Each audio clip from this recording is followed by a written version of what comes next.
The Saronic in the here and now, there was news just before we came to air. It's an exciting morning. So could you explain it to us, the basics of what CENTCOM is demonstrating in a video? I think we're going to pull the video up. Yeah, well, listen, CENTCOM just put this out, so I can only say what's public, but they said there were 3 Corsairs involved in an attack on the Bandar Abbas base, and so these are unmanned drones. These are the same drones that saved the pilots in the Strait of Hormuz, when the Hitachi crashed last month. And in this case, they're being used in an attack. And, right now there's 3 of them, and you can imagine what you can do with hundreds of them. Saronic, I think, is the biggest position or individual company, or size scope it for me. We have quite a few large positions, but Saronic we co-founded out of the firm, and that's what you explained earlier. The format's different. It's an 8. So 30% of our money goes towards companies we help build. So Dino is the main founder, along with Vib, Dino from Mavrukas, who is a Navy SEAL, and they've built an amazing team of top talent around them in Austin, Texas, and just so many people in AI and hardware, people who experience from Tesla and other places. And they're scaling very, very quickly. It's one of the most important defense companies in the U.S. Joe, could I ask you for your assessment of how Secretary Hegseth has or has not changed the relationship between the Pentagon, the Department of War, and how it works with startups, essentially, not just the private sector? Listen, I think it's become more obvious to the leadership in the Pentagon that the very top startups are way ahead of the primes in a bunch of areas. And what they've done is they've shifted things, and he's been very bold about this, to focus on fair competitions, to let others break in, let others prove they can create designs. I mean, what was happening before is the incentives were to create very, very exquisite designs that were very, very expensive. So you might be able to build the best thing in the world, but it's 100 times more expensive.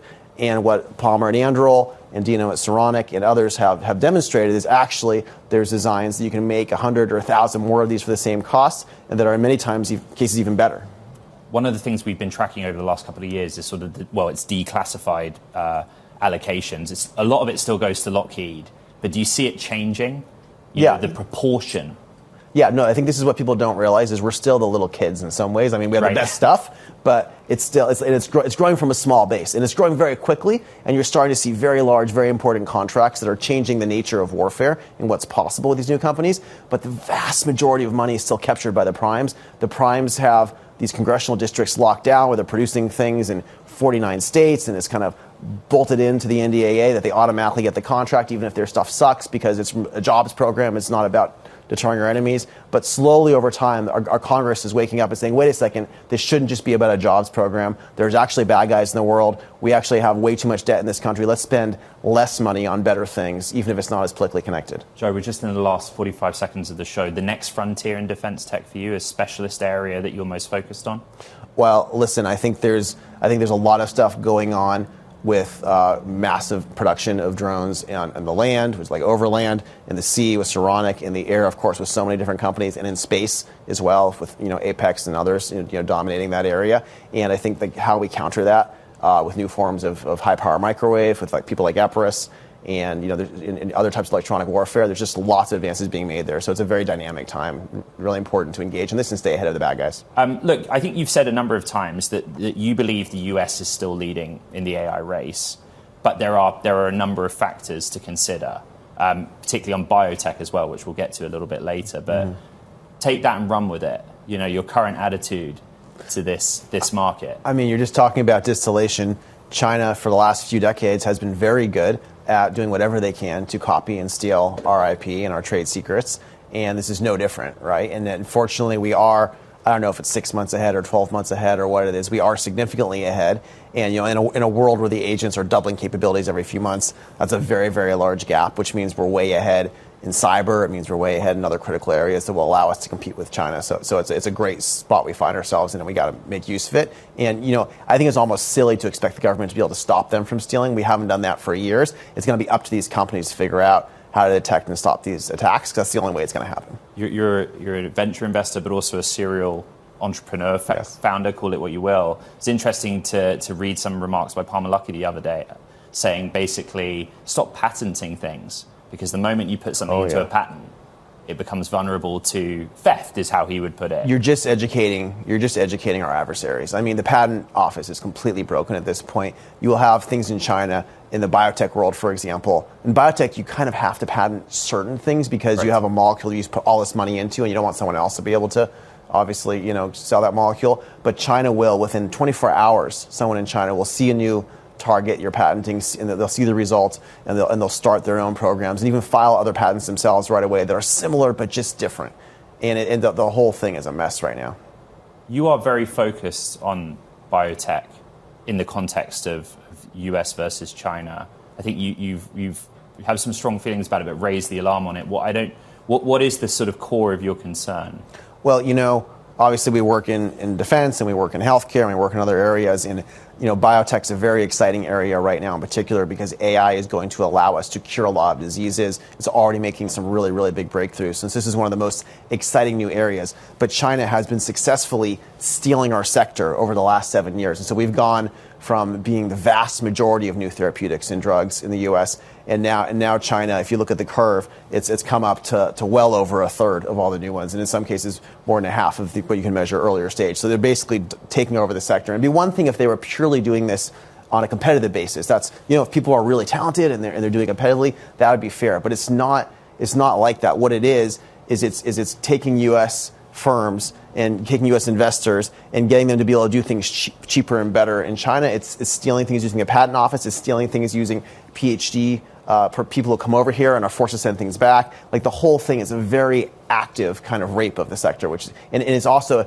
exacerbated by the fact that our FDA is slow. So, for example, in China, if you want to take a drug to a phase 1 trial, it takes some places you can just do it right away for certain areas, and some places it's 90 days for the pre-IND and IND. It's called to go to a phase 1. In the U.S., the pre-IND and IND over 700 days.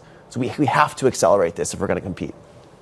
What about through the lens of 8VC? So I think you wrote recently that America needs to beat China and unleash cures. Yes. How does your activity as an investor and what 8VCs focus on reflect that? What's in the portfolio that you think you're supporting to enable that? I mean, listen, there's so much exciting stuff going on. We had really great news in the last couple of weeks. Orca Bio was officially approved, got their label. So that means it went through phase 1, phase 2, phase 3, and that the data was so strong that it got through it a little bit faster than normal and is able to basically do bone marrow grafts, which are used against blood cancers, much more safely, much higher survival rate over the first year. And then this also has lots of potential applications against autoimmune diseases like Crohn's and multiple sclerosis. So that company is very exciting to me. There's a lot of other stuff we're doing with AI and antibodies, antibody platforms, with alloy, for example. So there's just a lot of new discoveries being made. The problem is if we have a new discovery made, we're confident it's going to save a lot of lives. If we invest in it and China is able to copy it and go faster, it stops our ability to invest in it. So what we're fighting for is I want the ability to make profitable investments where the business is built in the U.S. and not stolen to China because our system's broken. You're raising also an interesting point about oversight. Earlier in the program, we had FCC Chairman Brendan Carr on talking about regulating space. That's the FCC. So in this case, it's the FDA. And how much you feel the FDA should have direct oversight of how AI is used in that field. It's a good question. Listen, I think there's a spectrum here, right? And I'm not some kind of like wild-eyed radical that wants anarcho-capitalism and no government. That's not what I'm arguing for. There's a spectrum where I think Europe, we all see, has gone way towards safetyism, towards a culture of proceduralism where nothing gets done and everyone attacks new things and they take forever, right? Europe, you mean from the bloc's perspective, the regulatory perspective? From the regulatory perspective, I was just over there. Like none of the bottle caps come off is their big innovation, right? But everything's very slow, and they've had far fewer big wins the last 50 years because of that. And so that's obviously a failure case. And then I'm not arguing to go all the way to no regulation, but right now, FDA is very slow. It's very unaccountable. It's like a mafia where if you criticize it too much, they might just decide to make you wait a year. It's unaccountable, unchecked power. We shouldn't have that in a free society. We should have multiple bodies that have to compete. We should have multiple paths, and they should be held accountable to going faster. Let's go back from the focus of the vertical of biotech to broadly AI in America. Where do you see America's biggest advantage right now? I mean, our biggest advantage is that we are still like the most free society with property rights and checked power and the ability to have what we call creative destruction. So when we come up with new technology, with this AI wave, there's a lot of new possibilities for higher productivity in every industry. It's changing how defense works, changing how manufacturing works, changing how healthcare works. And we do have, in some areas, too much regulation, but overall, we still have a society, unlike China, where it's going to be much easier to redo our industries and to shift them in ways that are much more productive. So not only are we ahead in AI, we're also ahead in deploying it to a bunch of areas. Later in the program, we're going to zero in on defense tech. You co-founded Palantir 2003? That's right, 23 years ago. So take that experience, but specifically to AI, software side, right? How does this administration facilitate success differently to prior administrations? What is your experience present day, 2026, versus what it was like when you guys started Palantir and you were trying to get this into the real world, the software itself? Well, listen, I don't think defense in America is not a very partisan thing, which is great. By the way, I think this is not a question about even this administration, which is doing a great job, but I think it's like a shift in the mindset of the Pentagon, which was been reflected for the last several years. And what you've seen is that Palantir and SpaceX, and then later Anduril and Saronic broke through. And when they broke through and showed these better solutions, showed what was possible, it was 10 times better than what was there before.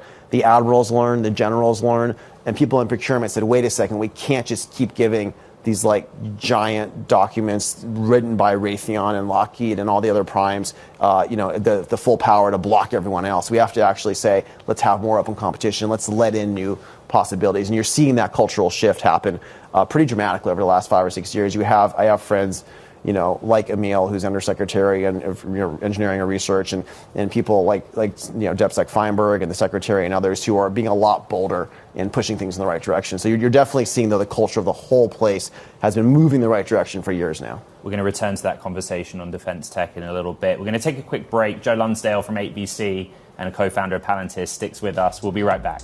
This is Bloomberg Tech.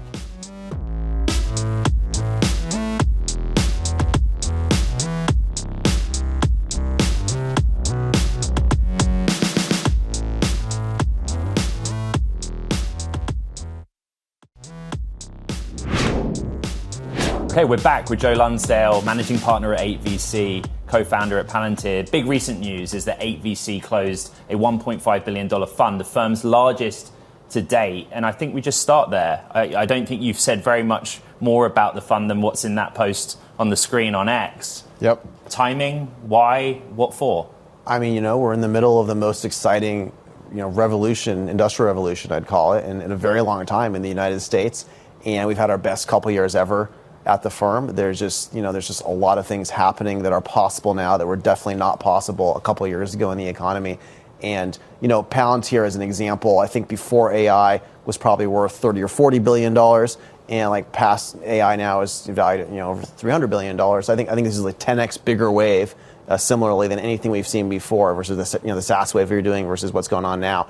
And we have companies across the board growing 5x, 10x a year. It's a really fun time. When, Joe, do you and VC get into those? What stage do you principally deploy at, and how do things kind of cross your desk? I always find that part interesting. Yeah, how you find them. So this is 8VC's 7th core fund, and we're a little bit different in that about 30% of our money goes towards things we help found ourselves and build ourselves. Companies like Saronic, which we'll talk about, companies in healthcare and logistics and other areas as well.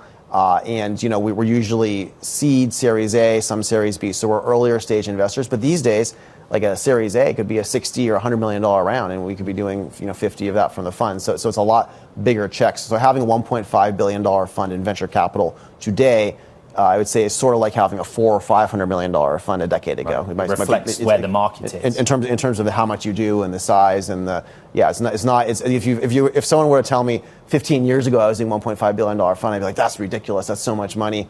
Now it's like a reasonably normal size top venture firm.